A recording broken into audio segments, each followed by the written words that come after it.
Hello and welcome to this episode of the Digital Humans podcast. I'm Paul Ashcroft. This podcast explores what it means to be human in a world where technology is rapidly reshaping our reality. We meet entrepreneurs, startups, and industry pioneers at the forefront of innovation, diving into breakthrough ideas and disruptive technologies that are shaping our future. In today's episode, we're exploring how AI technology is revolutionizing the fitness industry. And I'm thrilled to be welcoming our guest, Sunil Jindal. Hi, Sunil. Hi, nice to be here. Thanks so much for being on the podcast. Sunil is the co-founder and chief product officer of Magic AI. It's an innovative in-home health coach that uses computer vision, connected weights, and specialized cameras to deliver personalized training with world-class athletes. And you may well have heard of Magic before. Magic's been featured on Good Morning Britain, stocked in Selfridges, named as one of Time magazine's best inventions of 2024. Backed by VC firms and investors from Spotify, Stripe, Facebook, and Tough Mudder, Magic is making waves in AI consumer tech. A bit about Sunil before Magic. Sunil, you helped scale Hubble to 10 million in VC funding. You've worked in retail hardware at Apple, and you founded London's largest sports startup league. You also built training products for fitness influencer Dhiren Kotel. You have a background in physics from Imperial College, and you bring deep expertise in AI and hardware development. So once again, welcome. I'm super excited to have this conversation with you. Thanks for having me on. That was a great intro. Well, there's a lot to cover, right? So let's get into it. So now, why don't we start? Just tell us a bit more about yourself and, of course, about Magic, please. Sure, yeah. So as you mentioned, co-founder and chief product officer of Magic AI. So we started the business about 3 years ago. And since then, we've grown very, very fast. Right now, I'm actually sitting in our third office space, I believe. So we've transitioned quite a bit. The team has grown quite a lot as well. So a few months ago, we were 5 people, and now, we're much bigger. We closed the funding round actually a few months ago. So we raised $5 million, and that's helped us to scale. And we have quite a few sort of crazy plans for the next few months. So at some point later this year, hopefully we'll be expanding out to the US. So a lot is happening at the moment. Outside of Magic, I also play a lot of table tennis. So I'm trying to get to top 100 in England, which has been my goal for the past 2 or 3 years now. Currently got a couple of small injuries, which I'm sort of doing physio for, but hopefully I'll be back on it soon. Do you have a league running? I bet there's a league running there. There isn't, unfortunately. I did set up a league a few years ago, and that was one of my businesses. So I was working with quite a few different sort of companies around London, and we were connecting businesses like Monzo and WeWork, and they were coming together to play some table tennis, but don't have a table in the office, unfortunately. Tell us a bit about Magic. What is Magic? Yeah, sure. So Magic is an AI personal trainer. It's one of those businesses, one of those products that is a little bit hard to describe. I think the best way of understanding it is visually, but let me see what I can do. So it's essentially a 4-foot tall smart mirror. And if you don't know what a smart mirror is, just think of a big version of your phone. The screen is a mirror, but behind that you have a computer that runs similar to your phone. And we basically run a fitness application that tracks your body movement. So we have a long set of workouts that we've recorded, and we produce sort of showcases on the mirror. So you follow along with a workout, and you have a load of professional athletes like Alistair Cook, who used to play cricket for England. You got Katie Johnson, Strictly Come Dancing, several Olympians as well. And you essentially follow along with one of their workouts or the workouts of another instructor. And we use computer vision to track your body movement. So you might be doing a squat, for example. We can count how many reps you do, and we correct your form if you do something wrong. So it's like having an AI personal trainer inside your home. Sounds amazing. What was the inspiration about this? How did you come to doing this? Obviously, you're a sportsman yourself, but why an AI-powered personal trainer? Yeah, good questions. I have, quite a big background in fitness. I've worked with Dhiren Kotel, you mentioned earlier, was a big fitness influencer. And the initial idea actually came from my co-founder. So he was going through his own sort of personal training journey where he hired a PT. He was, carrying a lot of weight, and, he hired a personal trainer to sort of lose some pounds. And one of the things that he learned was that personal training is not accessible for the average person. The typical price for personal training in London is around £50 per hour. And so, we kind of thought, is there a way we can make this more accessible to the average person. So we came together, Varun had these sort of very initial concept, and with my background, in fitness, working with a PT just before this, and various other projects I've worked on too, we sort of started working on the concept of magic. And I think from where we first started, it's only been 3 years so far, but we have come a very very long way already. I'd like to come back a bit to that story and the journey, but as we stick with the mirror and the magic um, AI product itself, how effective is it, would you say? I mean, you mentioned a little bit there about how it's helping you correct your form. Does it improve your training? What sort of results have you seen with it? Yes, good question. So our goal is to replace a personal trainer, and to get to that point, it's very much a journey. I wouldn't say we're there just yet, but it can do a lot of things that a personal trainer can do, and also do it better. In terms of what it can do at the moment is it can count your reps, it can correct your form, it can recommend what weight to use as well for an exercise. So depending on how well you're performing the exercise, our computer vision technology recommends when to increase or decrease the weight. And the nature of the product is that, because we use computer vision and we collect a lot of data, we can use that data to give you a very sort of personalized and nuanced experience. And we can pick up on things that a personal trainer can't, because they don't have that numerical data to hand. Whilst the PT can give you more in the sense of accountability, is one of the areas that a lot of people use a PT for. There are additional benefits that, we already provide that a PT can't. But also in saying that, I think accountability is something that we can start doing, especially when we think about the direction that AI is heading in.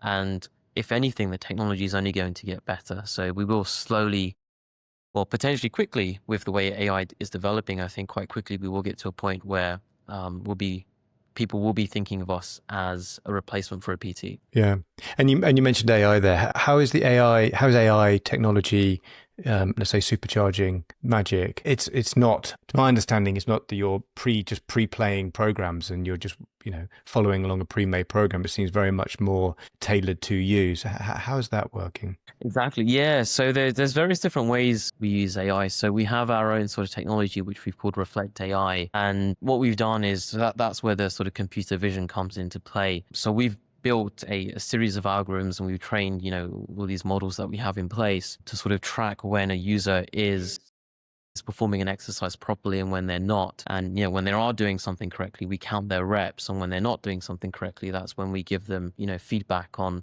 how they can do things better. And that's essentially where the AI currently comes into play. And that data is also used to feed into the algorithm that we have in place when it comes to recommending what weight you should use for an exercise. We also, feed into other sort of tools that, companies these days are starting to do. Obviously, companies are starting to feed into ChatGPT and, other sort of tools out there at the moment. There's one really interesting thing we're working on at the moment, which sort of utilizes our existing Reflect AI technology, which is the body scans.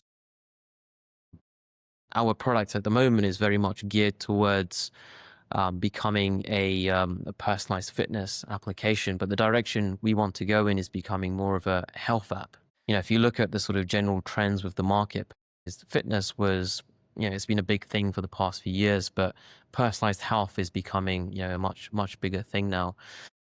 Ultimately, people, what they care about is their health, and that is why our customers use this product, right? They might be, care about sort of lifting heavier weights or completing more reps, but ultimately what they're thinking about is becoming healthier and happier. We're trying to gear this more towards becoming an AI health coach. And that's where things like this body scan feature are very useful, because, we can scan somebody's body and we can report back on things like their body fat percentage and their lean muscle mass, which ties in, very closely with our sort of core goal here as a company. That's fascinating. So, do you see this as something that it sits because it's essentially it's a beautiful piece of furniture. I guess when it's off, it's a magic mirror. You said at the start, I guess it's a mirror, right? It's when you're not using it as a fitness tool, then it's a mirror. It's a piece of furniture in your house. Do you see it as something that is part of just your living experience as a human? That are we going to see more of this? These sort of tech enabled things around our home that are helping inform essentially how we live and how we live healthier lives. For sure, yeah. So I think on the first part of what you're saying there, the product, most of the time it's in its off stage, right? Most of the time it is just a mirror sitting in your home and you can use it to comb your hair or whatever. And what is, really amazing about it from what we heard from customers is that, it blends in seamlessly with the furniture in your house. We've had customers who talk about, friends coming to visit and asking, what this is. There was a customer recently who mentioned that they have the mirror. One of their friends came around and they thought it was just a mirror, and they asked about it. They said, this is a really nice piece of furniture. And then it was only when this person turned the mirror on did they realize that actually it can do so much more. Yeah, I think personalized fitness, as I was saying, has been a trend for a while. You have all these wearable devices that people wear, and this is kind of the latest in that line. And then, personalized health is kind of what we're starting to focus more on. I think that is starting to become a bigger thing, and it will be something that, we kind of, tech will start playing a much bigger role in our lives. Not that it hasn't already, but with the advancement of AI, I think it will become a much, much bigger thing. And we will see, devices like this in people's homes or on their wrists as they currently do. Obviously Apple, kind of are working on their Apple Vision Pro recently, which is another sort of really interesting direction for us to head in as as a society. We'll sort of see what happens, but I think there's a lot of interesting things on the horizon.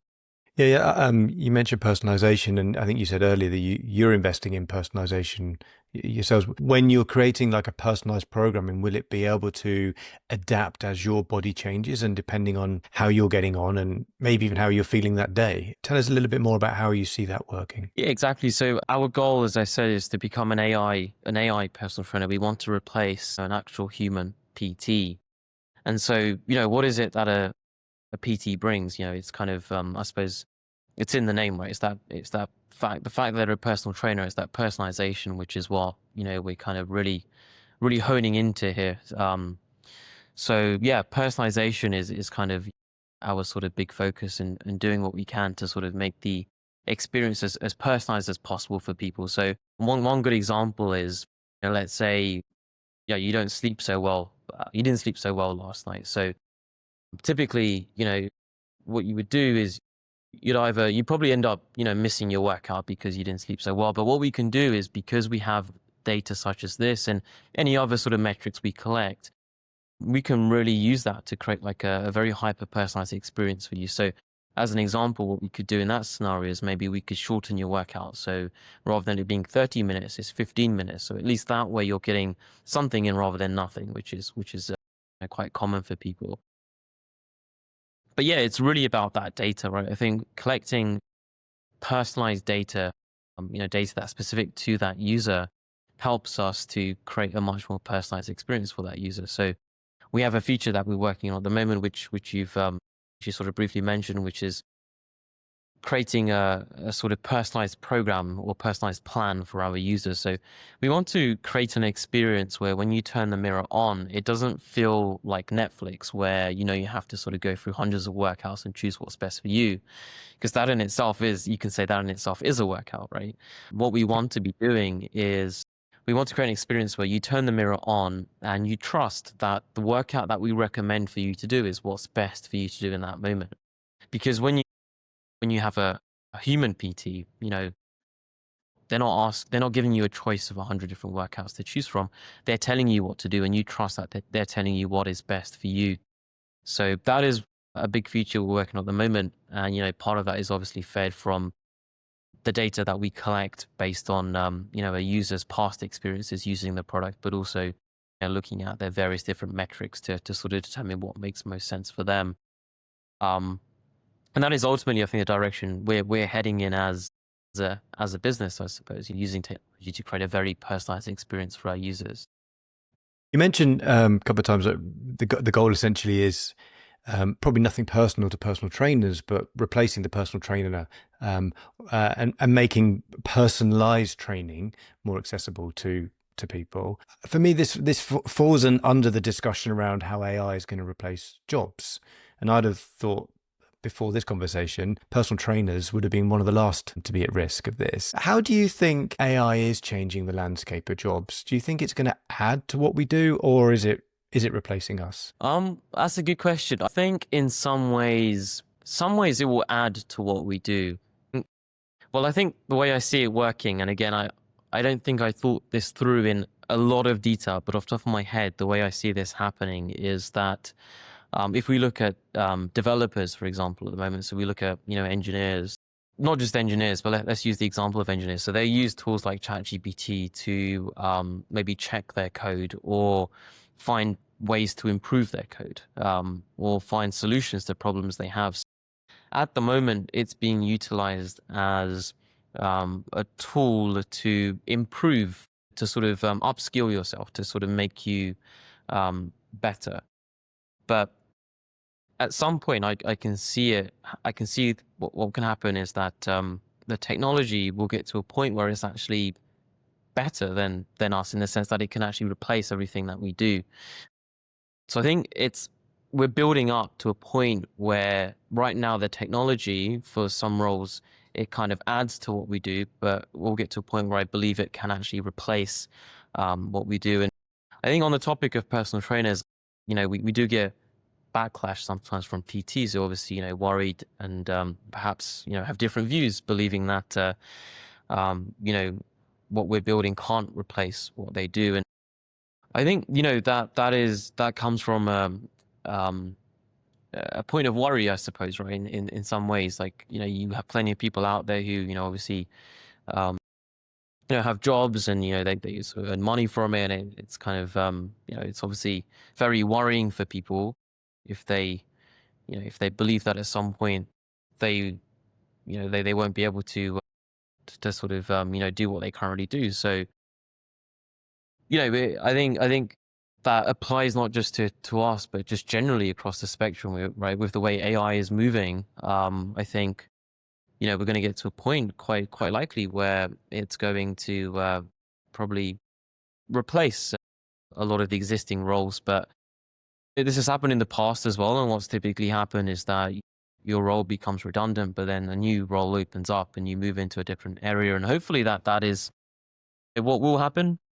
I have also seen talks of like setting up a universal basic income because of the impact AI is having on society, which is also very interesting. But I think typically, like if we look at like history and what has happened in the past, what often happens is that one particular job disappears, but then the technology opens up new opportunities. So hopefully that is what will happen.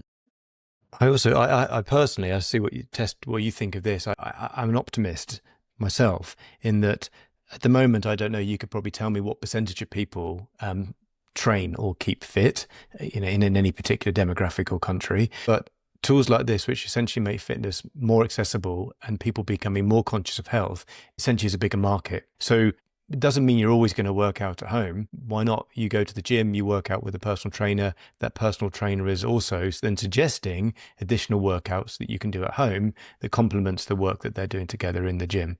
It just becomes, and I play golf, and I know maybe it's the same with table tennis, but a lot of these industries have adapted to, yes, you need the coach, of course you do, but it can be supported, and the coach can be supported by a lot of the technology that people have at home on their wall in terms of the mirror and so on. What do you think of that? Yeah, no, for sure. I mean, I feel really bad sort of, when I say that we're trying to replace a personal trainer, because there's obviously a lot of, hardworking personal trainers out there who are, earning their money through this. And the implications of what we're building could be negative to some people, but obviously our goal is to, is to kind of improve people's lives, right? That's kind of why we do what we do. So I think we'll really see. I think one of the big things that a personal trainer does bring at the moment is accountability. I have a friend who actually somebody we hired recently. used to have a personal trainer, and he was telling me that, there were times where he wasn't sleeping very well because he had noisy neighbors, but he was still going to his personal training sessions because he didn't want to let his PT down. And so I think accountability is a really big part of this. So at the moment, I definitely agree that our product for some people probably supplements, going to see a real life PT. But also, at the moment you'll get people who are like, as you said, your example, but also for table tennis, I have a very specific routine that I follow that we haven't built for on the Mirror just yet. And, I need to go to the gym to do this. So I think right now, yeah, you'll get people who, probably are better off working out in the gym. People are better off working at home. But in terms of what the future holds, I think, that's to be seen. I did sort of I met one of my friends recently, and she showed me a demo of this voice agent, which I thought was very interesting. So one thing I've come across before, one thing I've heard people using is this concept of like an AI virtual girlfriend. So people have started to build relationships with AI, which I find very fascinating. And when my friend showed me this voice agent the other day, what we did is we called this number, and on the other side was an AI voice. And at one point in that conversation, I felt an emotional connection with this voice, and I felt like it was an actual human being. Um, and that is when I had much more confidence around the ability for us to incorporate this concept of accountability into the product that we're building at Magic. And when I talk about accountability, I mean the relationship between yourself and the technology. So, what we're trying to do and what our longer term vision here is to actually make the Mirror feel like an actual personal trainer, like an actual person. And when I experienced this AI voice agent experience, because I felt that emotional connection, it sort of made me realize that, okay, I think, what we're trying to do here is much more realistic than, well, I had much more confidence, at least in the ability for us to do this than I previously did. And, people have relationships with technology. That's been something that's obviously been ongoing. But I suppose what I mean is that we're starting to think of the technology as a person, right? And I think, natural language processing is, it's kind of the goal of what we're trying to do with AI and make technology. Yeah, I mean, I'm going to ask you, when you interact with ChatGPT or another Gen AI agent, are you polite to it, or do you just give it commands? That's a very good question. So I use ChatGPT most days now, and I am polite. I think Yeah. I was talking to it yesterday, and I actually asked myself, like consciously, I was thinking about, should I be demanding or should I be polite? And I feel like everything's connected, so it's kind of like if my conversation with ChatGPT is demanding, then maybe that's something that will transfer into my conversations with actual humans. So I was like, let me talk in the same way I talk to humans. And maybe worse, you're teaching it to be demanding of you back, right? Yeah, So, exactly. I think the other concern was that, as the technology improves at some point in the future, it's probably going to surpass what we can do as humans. So, when it's using me rather than me using it, then, it will remember that I've been polite to it. So hopefully, right, when we have our AI overlords. exactly. Yeah. So hopefully it'll remember that I've been nice to it so it can be nice back to me. But I do think it's fascinating that so where have you seen when Magic is going well, you've got a great following and a great customer base. I understand in particular, women particularly like Magic. Why do you think this is? I mean, well, A, is that the case? And B, why do you think that is? yeah, good question. So we find that our core demographic tends to be mostly women in their sort of mid 30s to 60s. What we found is that when you get into your sort of late 30s or your early 40s, uh, unless you're regularly doing strength training, you start losing muscle mass.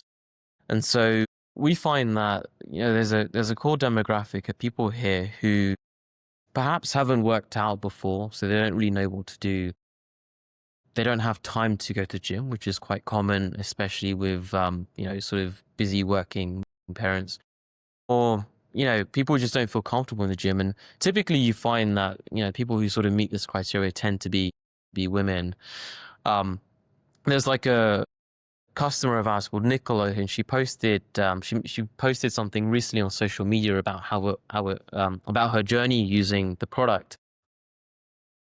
It was really fascinating because she spoke about how she used to be part of a gym, and then the gym closed down, and the next closest gym to her is about a 30-minute drive away.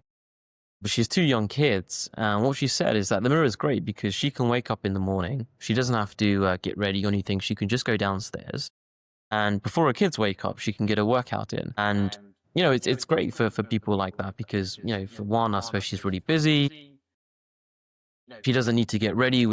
For women, I think in particular, it can take longer than it can for men. So it's really easy for her to go downstairs, just do a workout. Nobody's watching her. 'Cause she gets something done. And she just posted a photo the other day of, I think it was of her back, just to show how much stronger her back is, versus what it used to be before. And it's great, because we were talking about earlier how, you have products like Magic, but you also have actual personal trainers. There's people who, like Nicola, who, if she didn't have the mirror, she probably wouldn't be going to the gym because she'd have to travel half an hour every day to get there. And so, for somebody like her, having a product like the mirror is really, really useful. But obviously, also, there are plenty of people out there who, going to the gym is very useful and very beneficial for. It's just about, I think typically women, especially women like Nicola, they love to use products like Magic. And I understand you mentioned this earlier that you're thinking about new directions for Magic. I guess particularly with a female following, are you thinking beyond just fitness? Are there can it act in a coach for other parts of your life, whether it's dancing or other areas? How else are you imagining, or what else are you planning, if you can reveal it? Yeah, sure. So we have a few dance classes on the mirror already. So these were filmed by Katia Jones, who's a professional dancer, Strictly Come Dancing. We have yoga that we are rolling out very soon as well. So there's going to be a big focus on yoga very soon. Pilates is another sort of modality we're going to be introducing. There's a lot that we can do. I think generally what we want to sort of do with this product is obviously not just focus on, various different modalities, but as I was saying, turn it into more of a health coach. So at the moment we focus very heavily on showing you how many reps you've done, showing you your form quality. But what we've learned is that, people like Nicola and, a sort of a core demographic, what they care about is their health. Because as I said, these are people who, in their sort of late 30s, 40s onwards, they don't care as much about looking good. For them, it's more about health, right? Improving, lifespan and, sort of happiness in later years, health and happiness in later years. And so what we want to start doing is bringing the health metrics to the forefront. So things like your lean muscle mass, your body fat percentage, metabolic age as well is another thing, actually, and calories burned, and your sort of heart metrics, heart health as well. So these are things that we want to start focusing on much more, because these are the things that our users really care about. I think not just our users, just people. I think people in general. That is kind of health is what we should, if we don't already, what we should be prioritizing, right? It should be close to, if not number one. So that is kind of the direction that we're heading in. I think if we sort of look a bit longer term, so we speak about AI and the direction that the AI is going. So we've started to use Gen AI in the product already. And one thing that we do at the moment is at the end of your workout, you basically receive personalized feedback from the instructor in their voice. And they give you feedback on how you've done in the workout and what you can do better next time. So for example, they'll, sort of explain how many calories you've burned, what your form quality was, but they'll also look at your exercises, they'll analyze your exercises, and they'll see what did you do well and what didn't you do so well. And for example, if you were squatting and you didn't squat, very well, they'll sort of find what the problem was, and they'll say, okay, next time you do a squat, make sure you focus on going lower, for example. Asked to feel very much like a personal trainer would sound. And I think that is the start of what we can do with Gen AI. At some point, the video side of generative AI is going to get to a point, I believe, instead of having a studio which we use to film content, I think it would just be a case of like just typing in a bit of text into, and it can just generate your workout for you. One of the benefits of that is, imagine if the instructor on the screen wasn't, some professional athlete or some other random person, but imagine if it was you or a future version of you. Elite athletes talk a lot about visualization and, kind of using the power of visualization to achieve your goals. But imagine if like you could see what you want to look like in a year's time. And that version of future you is what's training present you to become future you. And, they could also sort of speak in the same voice as you. I don't know how people feel about that, because I know people don't like hearing their own voice, but I think there's a lot of really interesting things we can do with this technology, and that is only the starting point, to be honest. That's incredible. It's an incredible idea. As you say, I'm very aware of this, as sort of how sports people and others use visualization to improve their skills. There's stories of gymnasts who have been injured and done all of their preparation for the Olympics from a hospital bed or from their recovery room by essentially visualizing, rehearsing the moves they have to make, and they then went and competed and won. So that's quite fascinating. I'm also fascinated by the idea of the sort of interface with technology that Magic is presenting as an idea, because with Magic in particular, we're beyond. You're interfacing with a keyboard or a mouse or a trackpad or something, but very much in a very natural language, human, almost a human way, right? Do you see this as a trend that as AI steps out of the box, as it were, we're going to find other applications where we're interacting with our technology in a much more human-like way that's just part of our lives? For sure. Yeah, that is a really interesting point. So one thing I didn't mention is that we are going to start incorporating voice commands into the product. So at the moment, it is very much like a big version of a phone, and you go up and you sort of, press lots of buttons, but this isn't how you interact with an actual personal trainer. You sort of communicate verbally as we're communicating now. And right now, the way the product works is that, as I said, it's very much sort of, touching the mirror. You'll hear a voice speaking back to you. For example, the instructor on the screen is talking to you, or you'll hear this personalized feedback at the end of the session, but it's only a one-way communication. We want to incorporate voice so that you can start talking to the mirror and the mirror will talk back to you. That is where we start getting into the realm of, feeling like a much more sort of a human experience where you're talking to a person.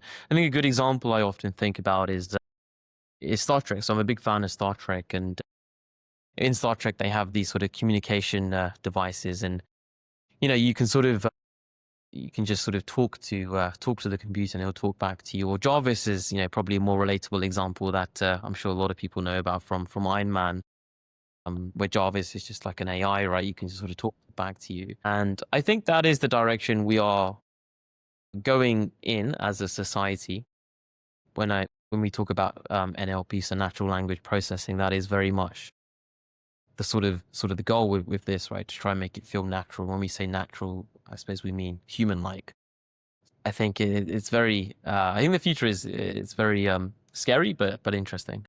And these would be software updates. If you've invested in a mirror already, or you're buying one tomorrow, will you be able to access these new programs and potentially even the new like voice-activated features? Is it mostly going to be software updates?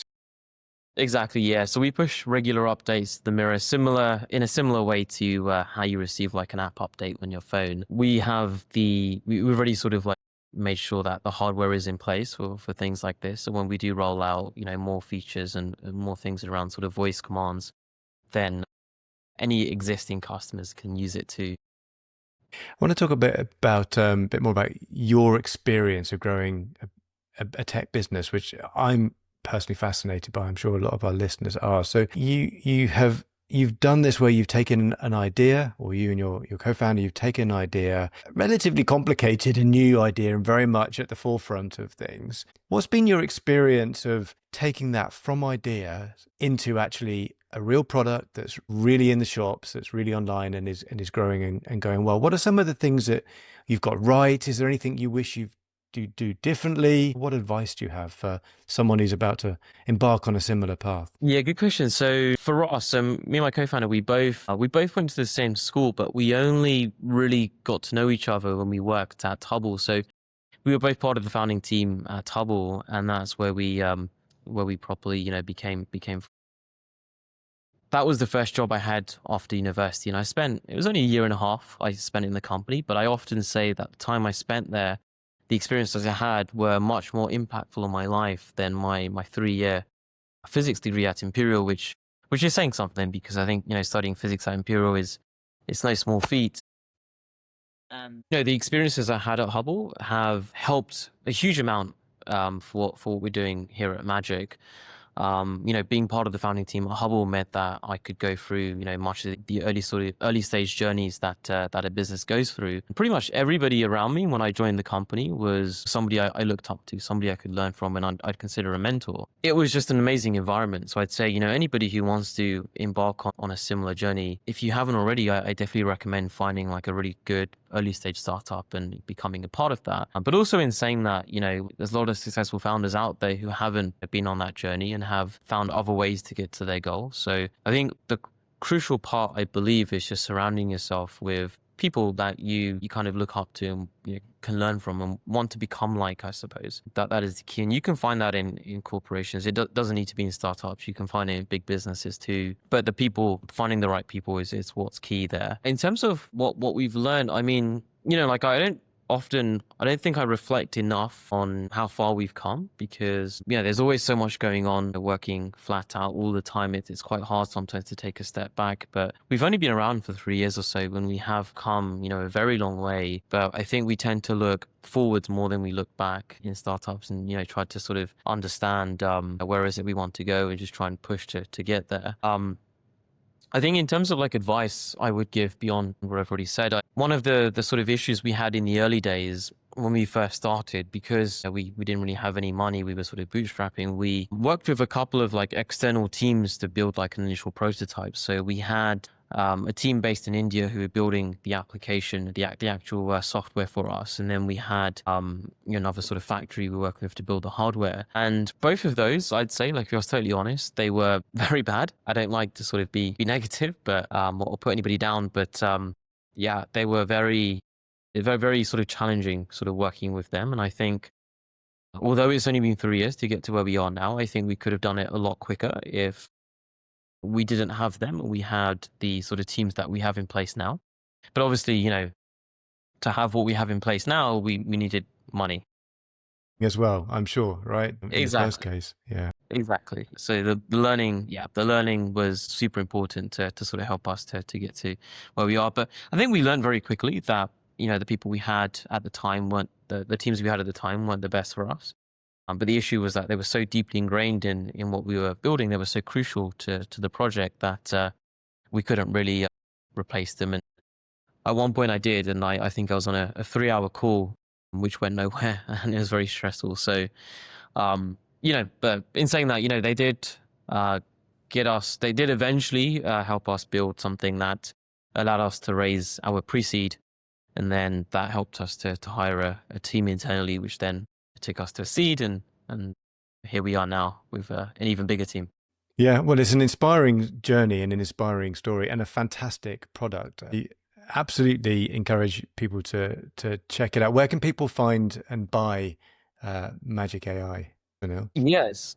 So if you want to try it out, which I do recommend, I think it's one of those products you have to try to really get to grips with how it works. We're in Selfridges, so you can find us in Selfridges in London. If you want to check it out online, our website is magic.fit, so magic.fit. Thank you. I'm hoping that you're going to get many more people joining the personalized fitness at home band of warriors. I've got one more question for you, if I was to be so bold. How do you think Magic AI is going to change our world? It's a good question. I think what we'll find is that, well, hopefully our goal is for more people to live longer, healthier lives, I suppose, if we think about it. And there are plenty of people out there at the moment who don't work out regularly, who don't exercise regularly. So by building an AI health coach, we hope that we can get more people into fitness and get more people feeling comfortable working out as well. And, it helps that you can do that at home. We want to create a much more personalized experience for our users, right? So we hope that we'll be able to give people this experience through magic and, creating this very sort of hyper personalized experience. I think with the way AI is moving forward, I think, what we can do with the magic product, but also as a society in general, hopefully we use it for, for good rather than for bad. And I think it kind of starts, I do often think about like, what is the kind of boundary between AI and human? Because I think, the way AI is going, as I mentioned, the example of the AI agent, the AI voice agent, it sounds, when I was talking to this AI voice agent, it sounded very much like I was actually talking to a real life, to an actual human being. And you start questioning, what is the difference between AI and what is the difference between humans? Um, yeah, yeah. So I think if we are trying to replace personal trainers, I think AI is going to play a really big role in that. And I suppose we'll see what happens. But yeah, exciting. And I very much like, as you said earlier, your mission about democratizing personalized fitness. I think that's a goal I would sign up to. Absolutely. Sunil Jindal from Magic, it's been absolutely a pleasure to talk to you. Once again, if people want to check out the product, it's in Selfridges. And if you don't want to go down to Selfridges, it's at magic.fit. But again, thank you so much for joining us. It's been a real pleasure to hear your story. Thanks for having me on. It's been great fun. Thank you. That wraps up another episode of the Digital Humans podcast. If you enjoyed the conversation, don't forget to subscribe on your favorite podcast platform so you don't miss an episode. Thanks for listening, and we'll see you next time.